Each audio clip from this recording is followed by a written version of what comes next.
Again, welcome back. Previously, we have discussed about what is meant by ratio analysis, what are different classification of ratio analysis. First classification was analysis of liquidity ratios, or otherwise known as liquidity ratios. Followed by liquidity ratios, we have dealt with solvency ratios. And under solvency ratio, we have dealt with debt equity ratio, capital gearing ratio, and proprietary ratio.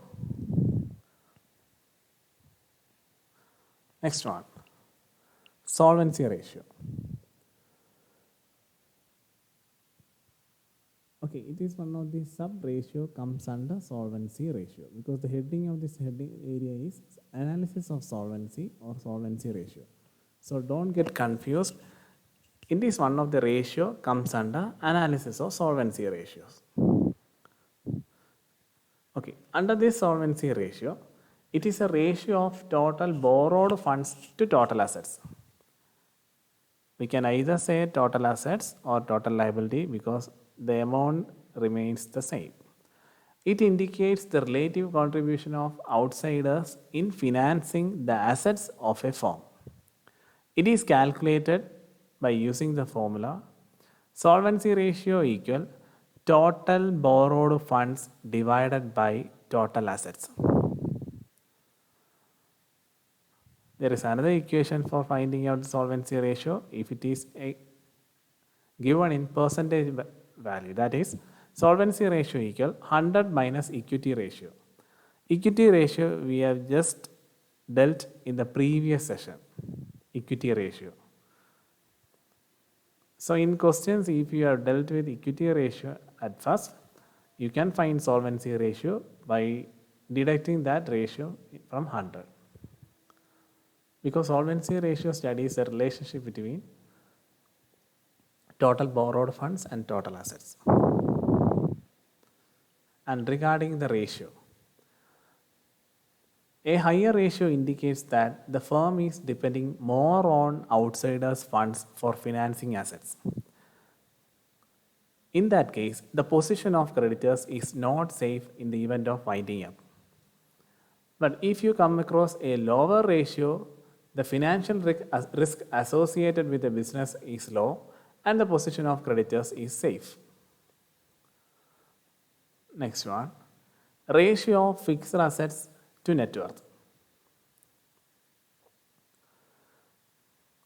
This ratio shows that the relationship between net fixed assets and net worth, otherwise known as shareholders fund or owners fund or proprietors fund, be acquainted with all those terms which can be used synonymously, because in exams or whatever cases or assessment exams like that, you might come across all these terms, but all these terms remains the same. So don't get confused by all these terms, just acquainted with what all terms that can be used interchangeably. Okay, under ratio of fixed assets to net worth, the ratio shows the relationship between net fixed assets and net worth.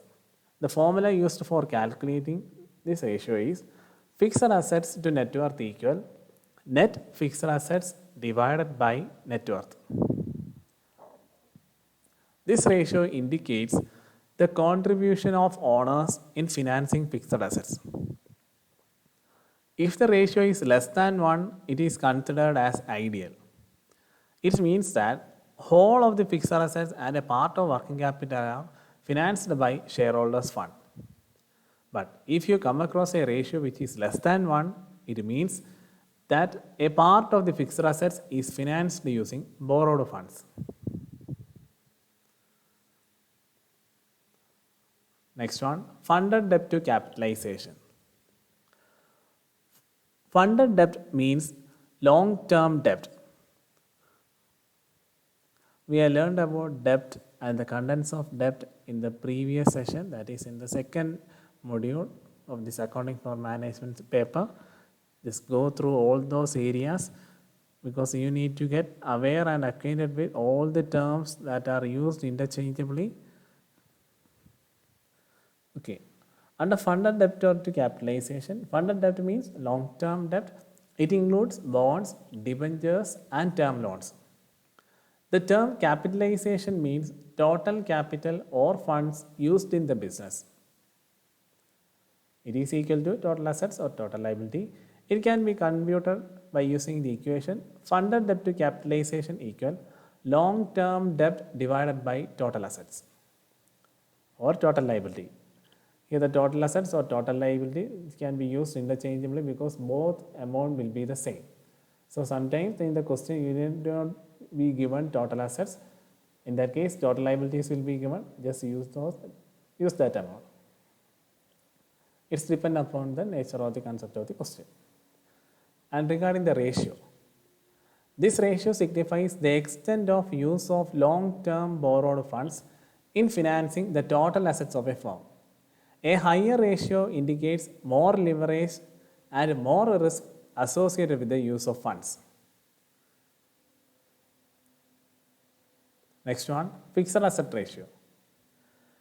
This ratio expresses the relationship between fixed assets and long-term funds.